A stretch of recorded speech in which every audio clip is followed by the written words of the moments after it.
Paramashivoham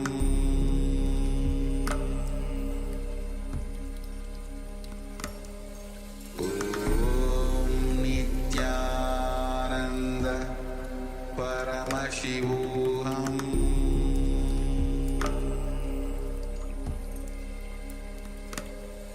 Om Nithyananda Paramashivoham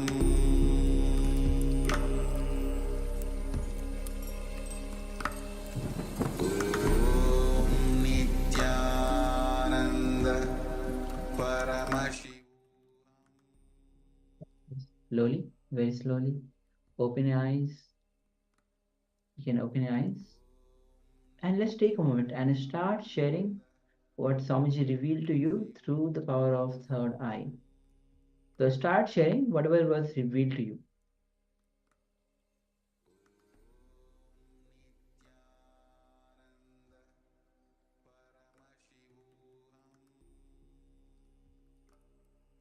So we asked participants to do the remote scanning where the acharyas were looking at the picture and you are scanning the acharyas for the details of the image. So let's go ahead and start sharing every detail, whether it is the color, every item, object in the picture itself.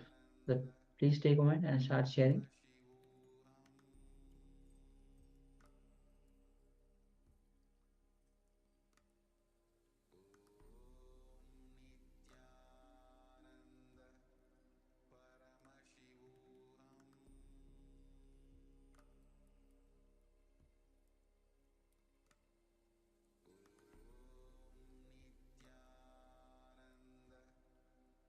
All the participants watching us on the YouTube, please start sharing.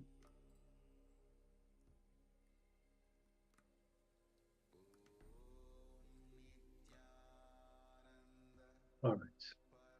So let us go to the verification stage. We'll display the image that ourselves, the acharyas, were looking at.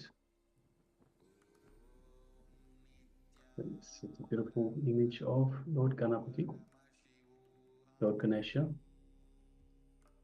You can see the flower garland around his head. Beautiful, thoughtful, deep wisdom image of Lord Ganesha. Even you can see the pile of laddus just in front of him in the golden color itself, which is quite famous for. And so just behind there looks like some hall with bushes at the top of the roof, and behind is just trees. Yes. So beautiful image. If you had any of the details right, so if you had perhaps Lord Ganesha, if you had garland, flowers, green stuff, open pavilion, sunny, as you can see, it's very sunny in the background. Colors, we have brown, silver, golden, yellow, green, dark blue, black. So all of these colors, if you had any of these, and of course laddus, sweets, if you had any of these, then congratulations.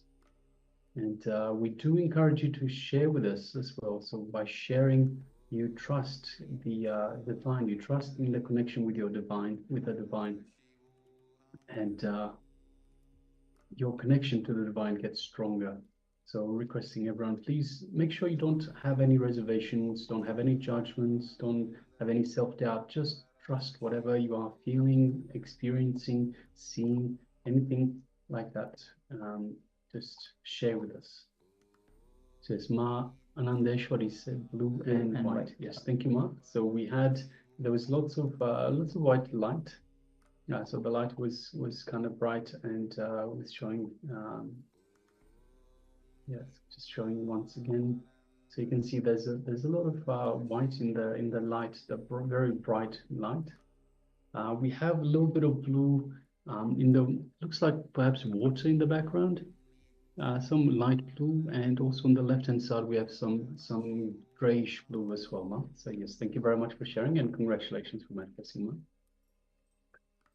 All right. Yes. So with this, now we'll be entering into the next revelation by Swamiji, which is going to be on the four states of consciousness and the three bodies and how they are connected. The four states of consciousness, as we know, the Shushupti, the deep secret state, dream state, waking state, Turiya, and the three bodies, which is the physical body, mental body, and the causal body. So these four states and the three states, and then we'll be having meditation. Swamiji himself will be guiding the meditation from how to shift from consciousness to subconscious state.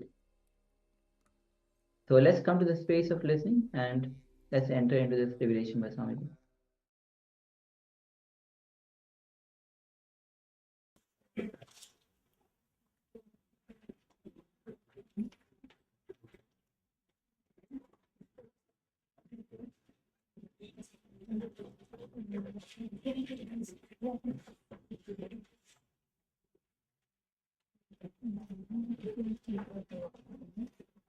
Remember, recall the dream.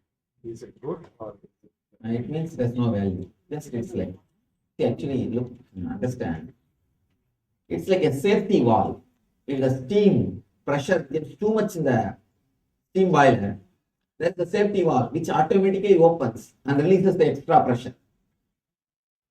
Dreams are nothing but safety valves. The moment it becomes too much, it automatically opens and releases. Yes. They teach that dreams are influenced by Vata, Pitta, and Kapha. Whether you remember them, whether you The whole body is Vada and Pitta Kava. no, but that the Kapha person, you usually always remember your dreams. But if you're a Vata person, No, nothing like that. There is no that type of intricate. You see, sometimes even if you are a person with Kapha, you can remember the dreams. Or even if you are a person with Vada, you can remember the dreams. Sometimes even if you are a person with Vada or Kapha, you will forget the dreams. You will not be able to remember.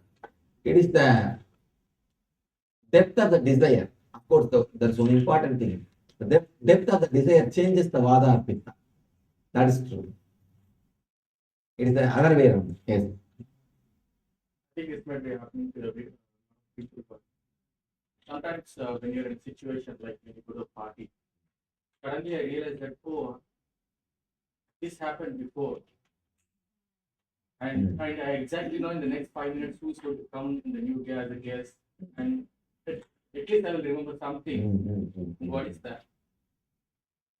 How many of you experienced this in your life?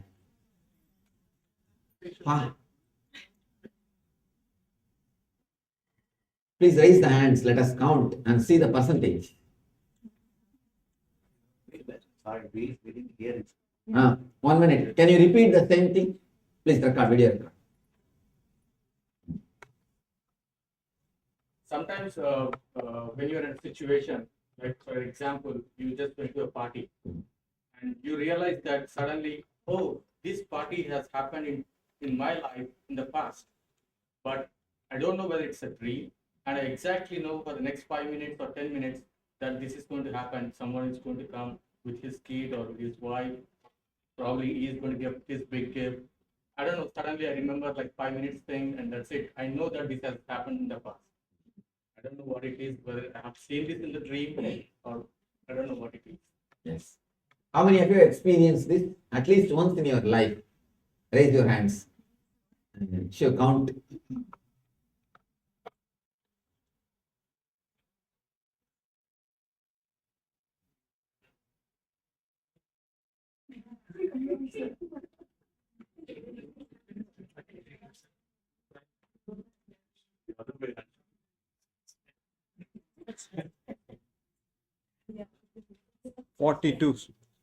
Over 50%. Who have not experienced, please raise your hands. That is better.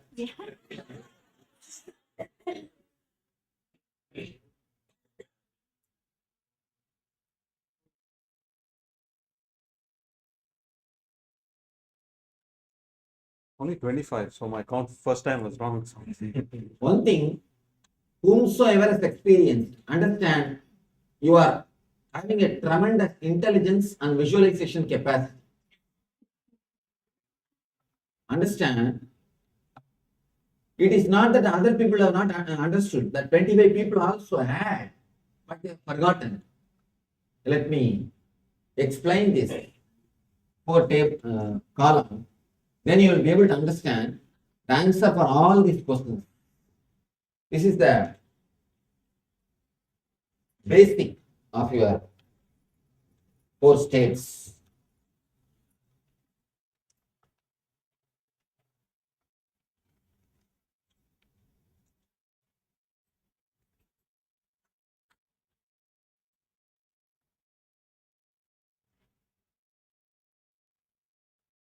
You have two states of your being and 2 states of your mind.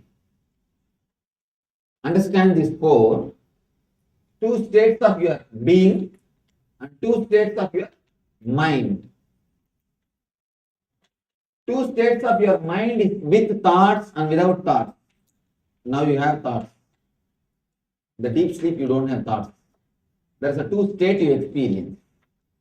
And there is 2 level of being you experience. With the idea I, you exist. And without the idea I, you don't feel that I. These 2 levels of, because in the deep sleep do you feel I? No. These are 2 levels of being and 2 levels of thought, mind. When these 4 crisscross each other, they create 4 states of your being. 4 states of your being. The first with thoughts and with the idea I, present, the wakeful state, waking state. Now you have the idea I, thoughts both. Second, you have thoughts, but you don't have a solid I. That is why you are not able to guide your dreams. In the dream state, you have thoughts. So many thoughts are moving, but thoughts are in higher frequency than your I. Thoughts are in higher frequency. That is why you can't guide your dream. If you can guide your dream, you will be always dreaming. No, what type of dreams? You can't guide your dream. Only dream will guide you. The frequency of the dreams are such, your thought cannot dream. People get up and say, such a wonderful dream. You see this. Now only I got up. You see, the dream is not under your control because the I, the thoughts are in a higher frequency than I. So with thoughts, without I. There is a third level. There is neither I nor thoughts. That is what we call deep sleep state, causal body. Fourth level, which you never experienced after the age of 3. Before the age of 3, you will have the glimpses of it. After the age of 3, you never experience. No thought, no thought. There will be no thought, but the I will be there. Without thoughts, but with pure I consciousness. That is what we call samadhi or enlightenment. Whatever you call it, turiya, meditation, satori, all the names, God consciousness, divine consciousness, whatever name you use, that is only this fourth state, where there is no thoughts, but clear I feeling, clear I consciousness exists. Understand these 4 levels. In psychological terms, you can call this as a conscious, subconscious and unconscious. In the body level, physical, subtle and causal. In the state level, waking state, dream state and deep sleep state. Now if you are not able to understand this table, please explain, please ask me. Because only based on this table all the questions I am going to answer. Amity, can you explain what you said just now? The conscious, unconscious, and no conscious state. Conscious is waking state. Dream state is subconscious. And deep sleep state is unconscious. Samadhi state is super conscious. Yes.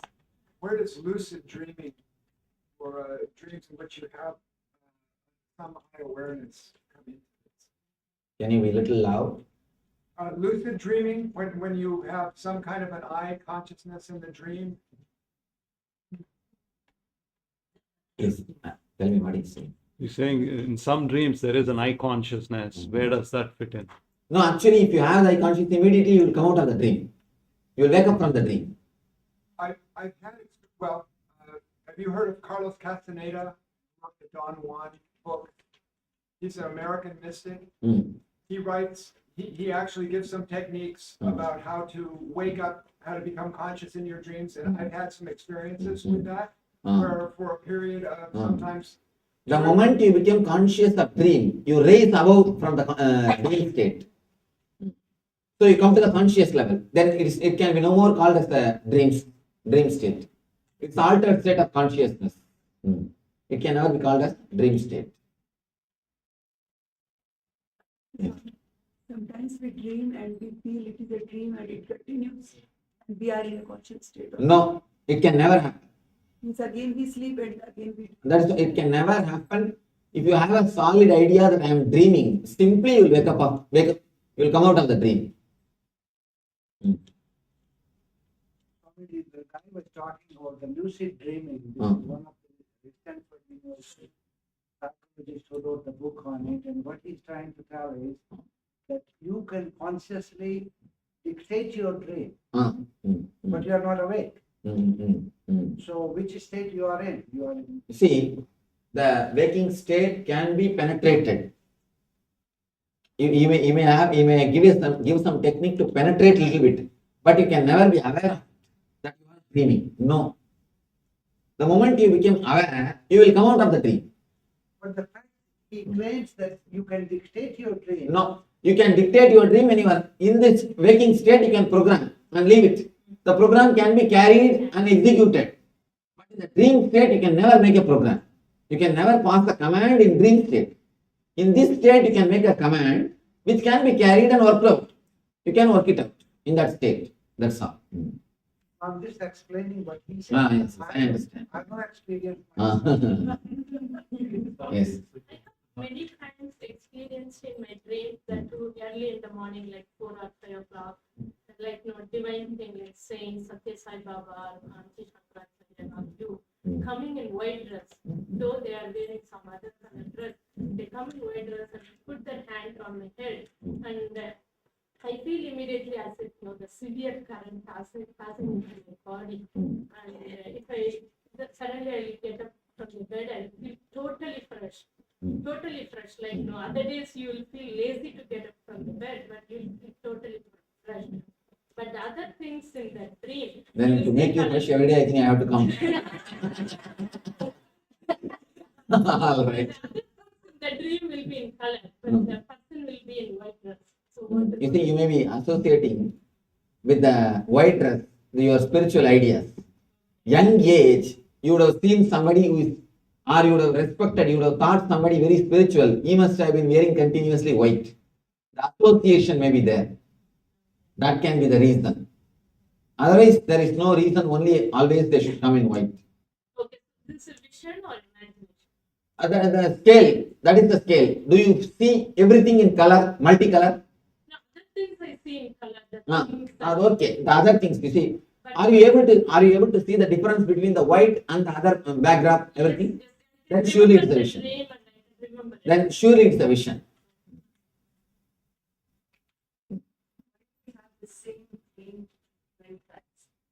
Again and again. Snake chasing, elephant chasing. You can see snake chasing you or elephant chasing you.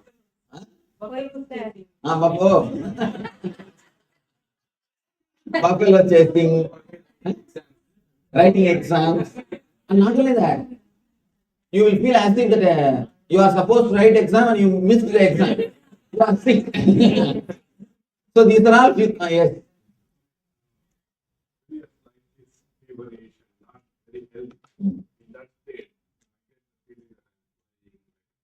Oh, then it is a delirium.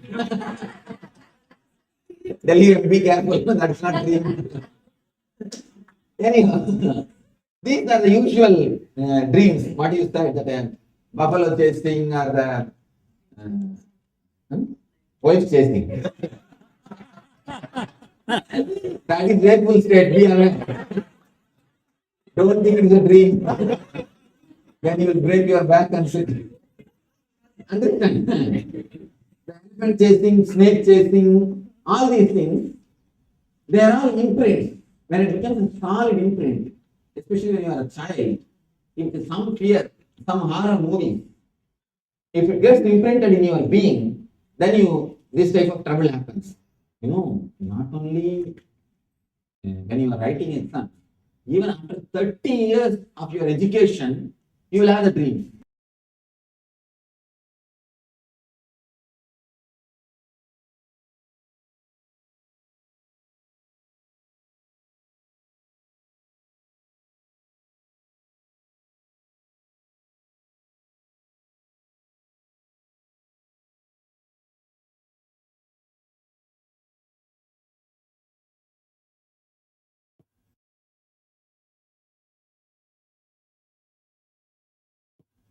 One thing, never think if you start having too much of spiritual desire, that is going to lead to enlightenment. You need to work too much to realize enlightenment, not desire too much. There are many people who come and tell me, Swamiji, I feel that you are entering into me or you are into my being. Never allow those foolish things. I never enter into anybody. If you are progressing spiritually, you will grow in your own way. Never think you will behave like me. No. If you are behaving like me, there is some serious problem in you. Take care of that. You can never see you behaving like me. When I became enlightened, I never behaved like my master. I behave just as I am. You will express as you are. If you are behaving like me, then there is some serious problem. Be careful. Then either you are schizophrenia or you need treatment. So careful about it. Never encourage that. Too much of desire to achieve also creates troubles. Too much of greed also creates troubles. So too much of desire also can create different kinds of dreams. Let us release the pressure or the steam which is inside your mind. That's a beautiful sutra. A great saint called Tayumanavar. Asai arumin, Isanod ayinum asai arumin means throw away your desires even to become one with Ishvara. Because even that Ishvara means, what do you understand? You have a concept. When you want to become one with that, you try to behave like him. But Ishvara is not the concept about Ishvara. Ishvara is not the concept which you have about Ishvara. He is something far more superior. Nithyananda is not the concept which you have about Nithyananda. You can never behave like me. You can never become me. See, a small example. There is a clay. Out of clay, one elephant is also done, one mouse is also done. As the base material, elephant and mouse is one and the same, but not as a form. As a form, mouse is a mouse and elephant is an elephant. Same way, when you become enlightened, you will become the same stuff in which I am made out of. You will never become just like me. You will never wear the turban, or you will never start laughing like me, or dancing like me, sitting like me. No. So be very clear. When you become enlightened, you will have your own uniqueness. You will have your own being. You will never have me in you. If you are having me in you, you are trying to catch your idea about me and you start enjoying that. When a finger points to the moon, instead of seeing the moon, you catch hold of the finger. You catch hold of the finger, what will happen? You will shake the finger, and not only you will not see the moon and realize what is supposed to be realized, And you will shake the hand such a way that next generation also will be looking at you instead of looking at the moon. You will disturb others also. When you catch hold of the finger, you will neither enjoy the moon, nor you will allow others to enjoy the moon. So when I am a finger pointing to the moon, see the moon, enjoy the state of Nithyananda, not the concept of Nithyananda. Somebody asks a Zen master, what is this? You are not following your master at all. You are enlightened, but you don't follow your master. This guy says, enlightened guy, no, I am following my master in every inch. Disciple was shocked. What are you talking? Your master does one thing and you are doing different thing, and you say you are following him. He says, my master never followed anybody, so I am following him same way. I don't follow him. When you don't follow, you follow the master. When you become really enlightened, you will never imitate anything. You will have your own uniqueness. You will express your own unique things. You will never experience or express something which the way in which I am doing, the way in which I did. People ask me, Swamiji, why don't you do like Vivekananda, what Vivekananda did? Why don't you do like what Ramakrishna did? I said, fool, I am not replica of Vivekananda Ramakrishna, no. I am enlightened on my own authority. It is what is supposed to express through me, it will express. Any scheme, any pressure which you have, that naturally comes out in a form of dreams. Now it is time to shift your consciousness consciously to subconscious state and release the pressures. Two things you are now supposed to do. First thing, you are supposed to shift your consciousness to the dream level. Next thing, release all the suppressions from the dream level, from the dream layer. How to shift? First thing, how to shift? It's a 20 minutes meditation, the shifting. Last 10 minutes, it will be just throwing out. First 20 minutes shifting. Inhale as slowly as possible and hold as long as possible and exhale as slowly as possible. Hold your lungs empty as long as possible. Let me repeat the instruction. You will inhale as slowly as possible. Fill the lungs. The moment you feel it is too much, don't bother. Just extend only one more minute. One more minute. When it becomes too much, maximum, then stop. Then hold. Hold your breath as it is. Fill your lungs and hold as long as possible. When your body says, no, I can't anymore, just extend one more second. One more second. When it becomes too much, you can't anymore, then exhale slowly, slowly, slowly, as slowly as possible. Exhale as slowly as possible and hold. Hold the breath. Once you finish the exhaling, stop, hold as long as possible. Hold and hold your lungs empty as long as possible. Again, start inhaling as slowly as possible. Hold and start exhaling as slowly as possible. Hold. This is a cycle. Any doubt, please? Yes. Is it you should inhale through one nose and No, through the other nose? no, through both the nose.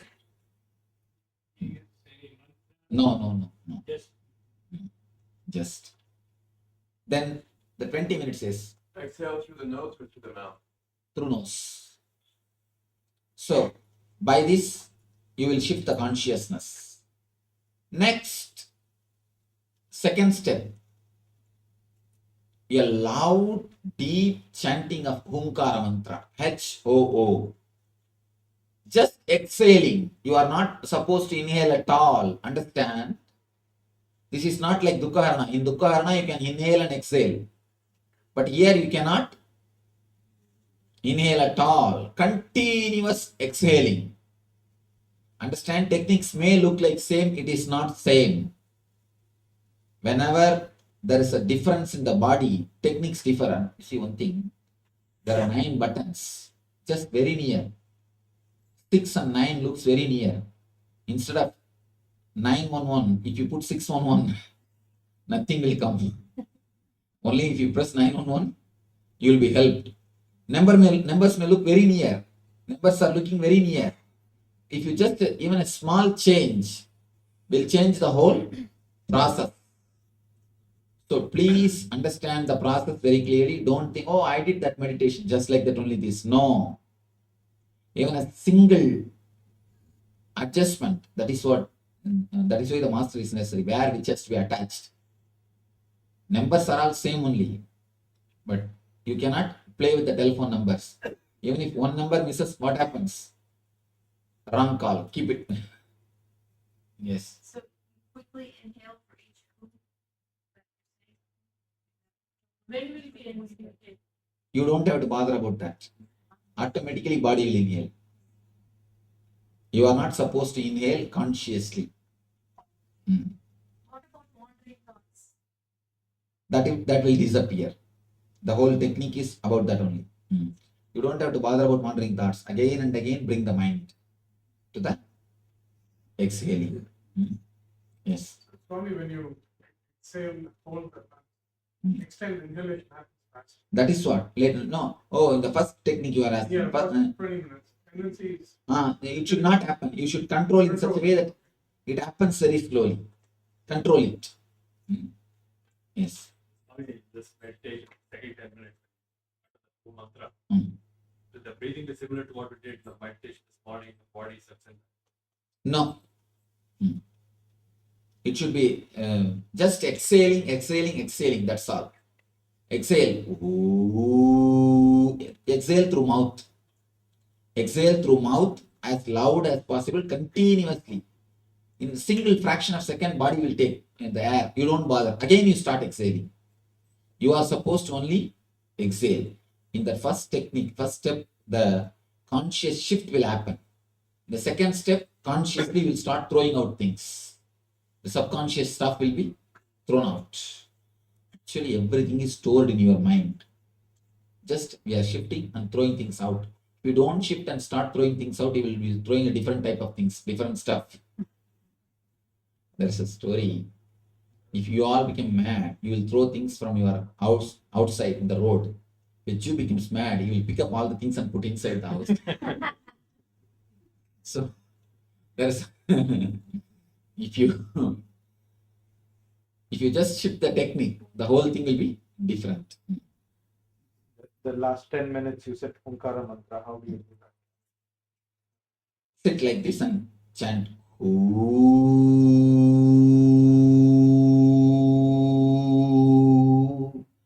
From deep stomach, the whole air has to come out. Whole prana should come out. Continuously just exhale through the mouth. First step, you will be standing. Next step, you will be sitting. So, one more thing. The first step, when you stand and do, sometimes you feel like falling. If you feel like really like falling, that you are not able to stand anymore, then fall and sit. Otherwise, till that moment, stand. Please stand up and remove the chair. Eyes must be closed. Yes, tied. Not only closed, tied.